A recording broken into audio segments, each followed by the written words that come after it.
আসসালামু আলাইকুম ওরহমতুল্লাহি ওবরাকাতুহ। আশা করি আল্লাহর রহমতে আপনারা প্রত্যেকে ভালো আছেন।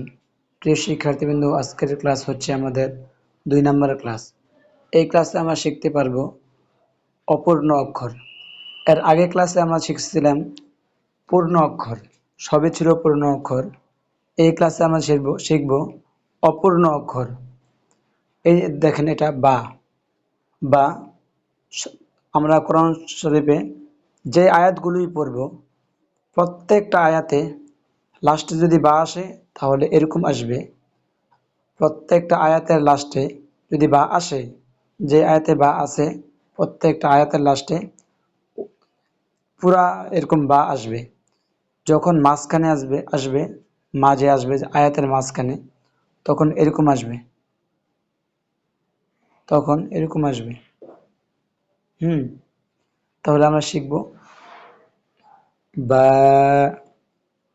মাঝের বা, শেষের বা,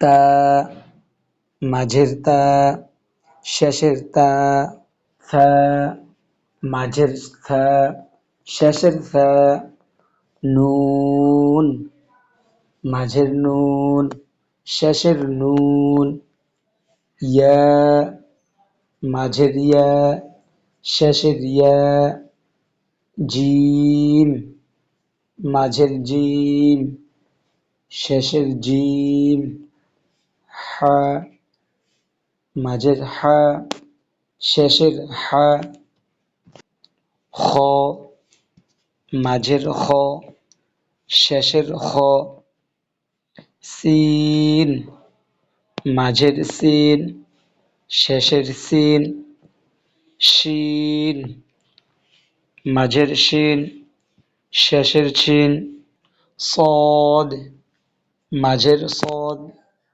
শেষের সদ, দদ। শিক্ষার্থীবৃন্দু, দেখেন, সদের উপর জবর নাই। এই চিহ্ন দেখলে আমরা বুঝতে পারবো এটা চদ, এটা হচ্ছে সদ। সদ আমরা বুঝতে পারবো কিভাবে? সদের উপর নক্তা নাই, সদ খালি। দদের উপর এক নক্তা, দদ, মাঝের দদ, শেষের দদ, আইন, মাঝের আইন, শেষের আইন। এটা হচ্ছে গইন। প্রিয় শিক্ষার্থীবৃন্দু, গইনের উপর এক নক্তা আছে, আইন খালি এবং গইনের উপর এক নক্তা। শুরুর গইন, মাঝের গইন, শেষের গইন।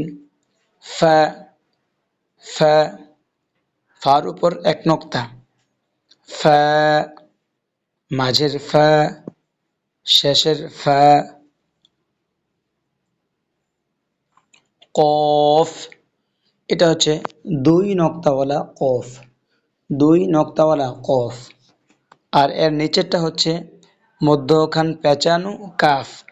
কফ উচ্চারণ হবে গলার ভিতর থেকে, আর কাফ উচ্চারণ হবে ভিতর থেকে না, মানে শুরুর দিক থেকে, এরকম। কফ, কফ, মাঝের কফ, শেষের কফ, মধ্যখান পেঁচানো কাফ,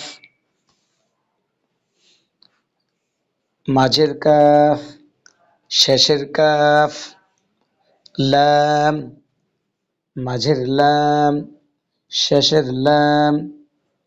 মিম, মাঝের মিম, শেষের মিম। হা হচ্ছে 4 রকম, সবগুলো হরফ 3 রকম, আর এই হা হচ্ছে শুধু 4 রকম, একটু ব্যতিক্রম। হা, হা, হা, হা,